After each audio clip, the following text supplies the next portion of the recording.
네, 계속해서 말씀에 우리 삶을 비춰보는 시간입니다. 우리의 말과 행동을 주님께 맞춰가는 아름다운 조율의 시간, 한낮의 큐티 이어갑니다. 오늘은 온누리 감리교회 이성수 장로님과 함께합니다.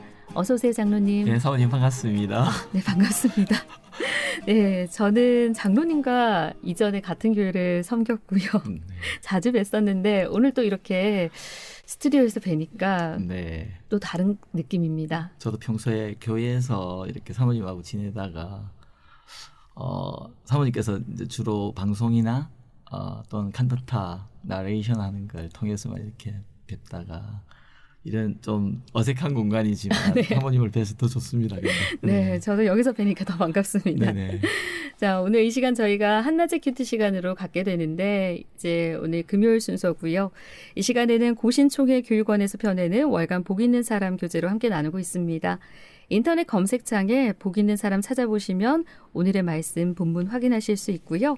미리 말씀을 읽고 묵상하시고 점심시간에는 함께 그 생각과 마음을 나눠보는 시간으로 이 시간 활용해 보시면 좋을 것 같습니다. 오늘 본문 제가 먼저 읽어드리고요. 이어가도록 하겠습니다. 오늘 하나님 나라를 빛낼 사람이란 주제고요. 묵상할 말씀은 누가복음 1장 57절에서 80절 말씀입니다.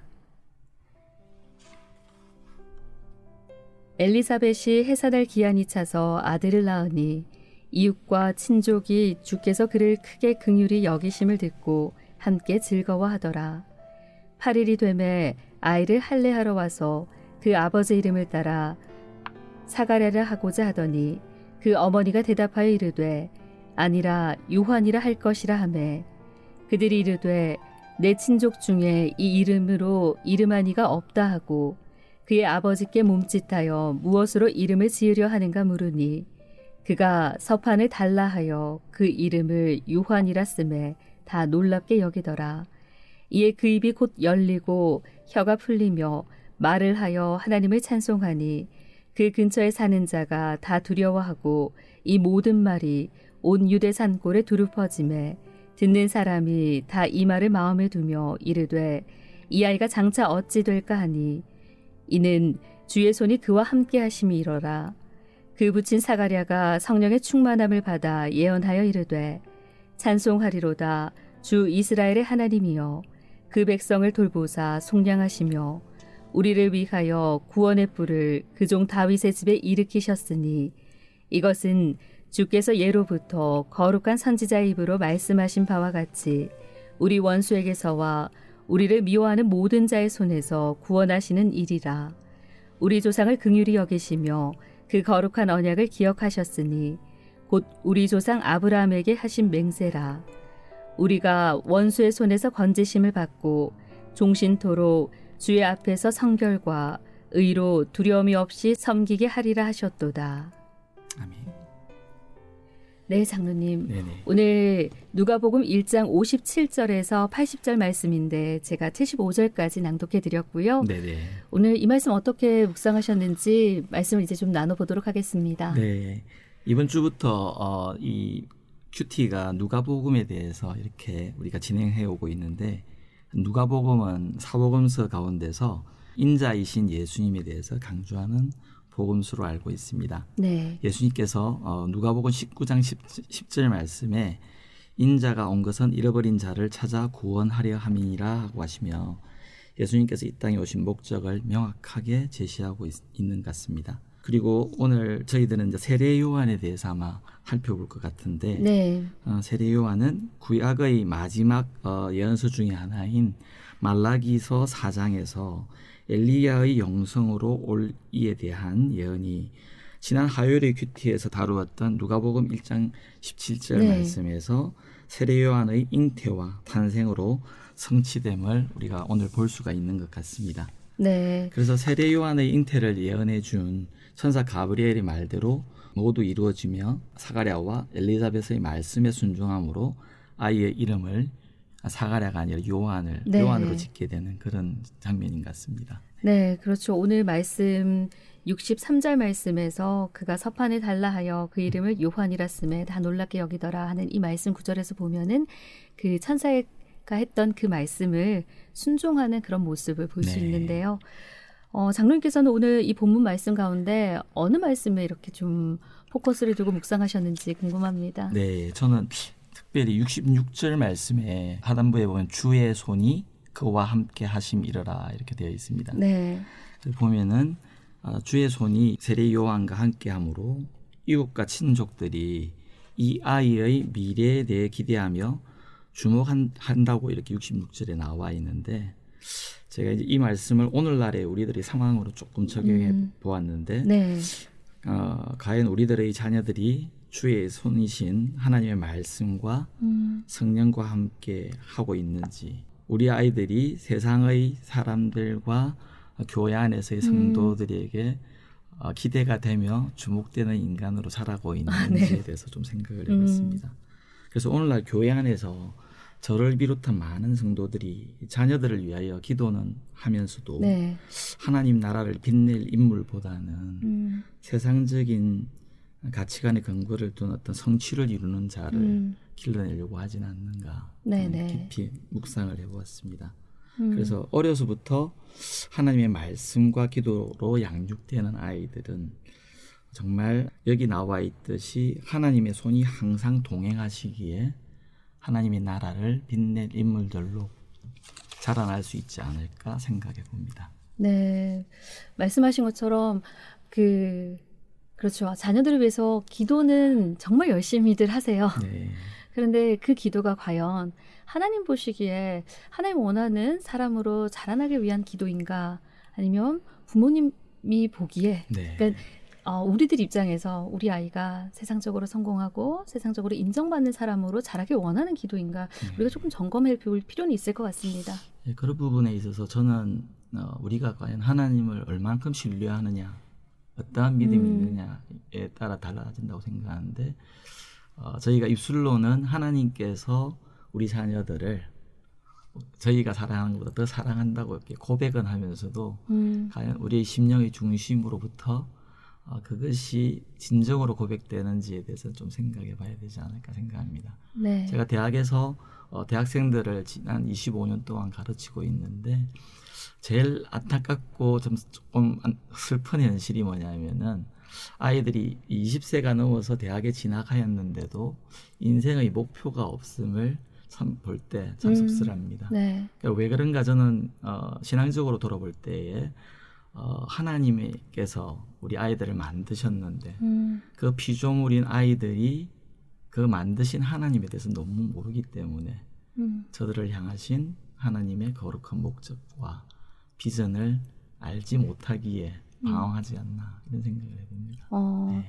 아마 학생들을 가르치는 입장이시기 때문에 그 안타까움이 더하실 것 같은데, 오늘 그 66절 말씀을 중심으로 이렇게 묵상을 하셨다 말씀을 해주셨고요. 그 주의 손이 그와 함께 하심이러라. 저도 사실 이 말씀에 오늘 큐티책에 이렇게 줄을 그어놨거든요. 그 이유가 오늘 본문에 나오는 요한처럼 어려서부터 사람들이 이 아이가 장차 어떻게 자랄까, 어찌 될까 하는 궁금함을 가지고 있는 이 아이, 주의 손이 그와 함께 하심이러라 라고 얘기를 하고 있는데, 과연 그렇다면 누가 하나님의 손에 붙들려 쓰임을 받을 수 있을까라는 물음이 생기더라고요. 네. 그래서 이제 저는 67절부터 75절까지는 이 볼지게 성령 충만한 사가랴를 통해서 구약에서 예언된 구원자로 오실 예수님에 대해 찬양함을 볼 수가 있는데 과연 이때의 사가랴의 상태가 어땠을까? 그러면서 저도 생각해봤는데 제가 과연 이러한 영적인 부모인가에 대해서 그러니까 지난 세례 요한이 태어나기 전에 10개월 동안 말을 못하는 상태에서 제사장으로서 하나님의 말씀을 얼마나 깊이 묵상하였을까? 그리고 주실 자녀를 위해서 얼마나 기도를 많이 했을까? 그런 것들을 좀 상상해 볼 수가 있었는데 저희가 믿음의 가정을 이루어가기 위해서 그리고 하나님의 거룩한 부모가 되기 위해서 어떠한 신앙적인 삶을 살았는가 굉장히 돌아보는 그런 좋은 기회였고요. 그리고 여기서 이제 사가랴는 전반부에서는 속량하시고 구원하실 예수님에 대해서 이렇게 예언하고 있고 예수님께서 이 땅에 오심으로 이루어질 것을 이야기하고 있는데 우리가 조금 생각해 봐야 될 게 속량과 구원은 하나님께서 우리가 알다시피 죄인이었던 우리를 위해 예수님을 십자가에 내어주심으로 우리의 소속과 신분의 변화가 일어남을 말합니다. 네. 근데 이제 과연 우리가 얼마나 이러한 믿음의 성도들이 하나님과의 그 깨어졌던 관계가 회복이 되어서 있는데 그 관계를 또한 그 소속과 신분을 어떻게 풍성히 누리고 있는지에 대해서는 좀 더 깊게 생각해 볼 필요가 있는 것 같습니다. 그래서 보면 75절에서 보면 구원받은 자들은 종신토록 주의 앞에서 성결과 의로 두려움 없이 섬기게 하리라고 되어 있는데 네. 구원받은 하나님의 백성으로서 우리가 거룩하고 구별된 성결한 삶을 살아가며 또 의롭게 살아감으로 주가 되시는 예수님을 섬기는 삶을 살아가야 되지 않나 이런 생각을 해봅니다. 네. 네. 오늘 이제 제목이 하나님 나라를 빛낼 사람, 주제가 하나님 나라를 빛낼 사람인데 하나님 나라를 빛낼 사람 과연 어떤 사람인가라고 생각을 해봤을 때 말씀하신 하나님과의 관계, 그렇죠. 하나님과 나와의 관계 속에서 어떻게 살아가느냐. 그리고 또 그 말씀을 하셨어요. 저는 이제 요한에 대해서 이렇게 묵상을 했는데 장로님 그 부모의 모습까지 말씀을 해주셔서 부모된 자로서 정말 자녀들에게 믿음의 본이 되기 위해서 또 어떤 모습으로 살아야 되느냐를 또 한번 생각해 보게 되는 것 같습니다. 예, 믿음의 부모로서 우리가 하나님의 말씀을 읽고 참 살아내는 게 우리에게는 거룩한 과제임에는 분명한 것 같습니다. 우리가 자녀들을 제가 경험한 것인데 하나님 앞에 말씀에 근거해서 기도를 하니까 잔소리가 사라지더라고요. 네. 그래서 제가 만든 법칙인데 잔소리와 기도 반비례의 법칙이라는 게 있거든요. 그러니까 네. 기도를 많이 하면은 잔소리가 줄고 가정이 화평하게 되고. 근데 제가 기도가 조금 이렇게 약할 때는 아무래도 눈에 들어오는 어떤 잘못된 점들을 지적을 많이 하게 되고 관계의 건강이 좀 깨어지는 걸 많이 느꼈습니다. 네. 잘 생각해봐야겠어요. 잔소리를 그리고, 많이 네. 하고 있는가, 지금 잔소리가 좀 줄어들었는지 이런 것들 좀 생각을 해봐야 될 것 같다라는 마음인데요.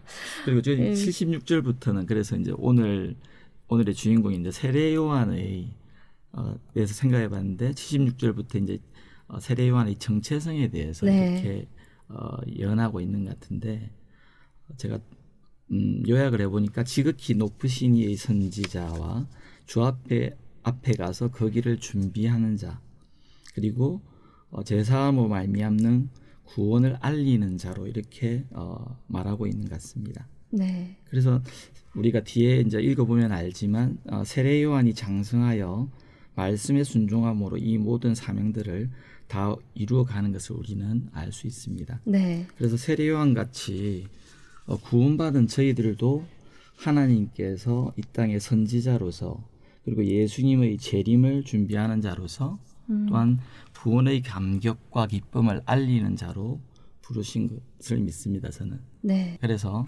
하나님의 부르심에 전심으로 순종함으로 부르심에 합당한 복음의 열매를 맺으며 그 열매로 하나님께 영광을 돌리는 우리 모두가 되어서 세례 요한과 같이 하나님 나라를 빛내는 성도들이 되기를 소망하며 기도합니다. 아멘. 네.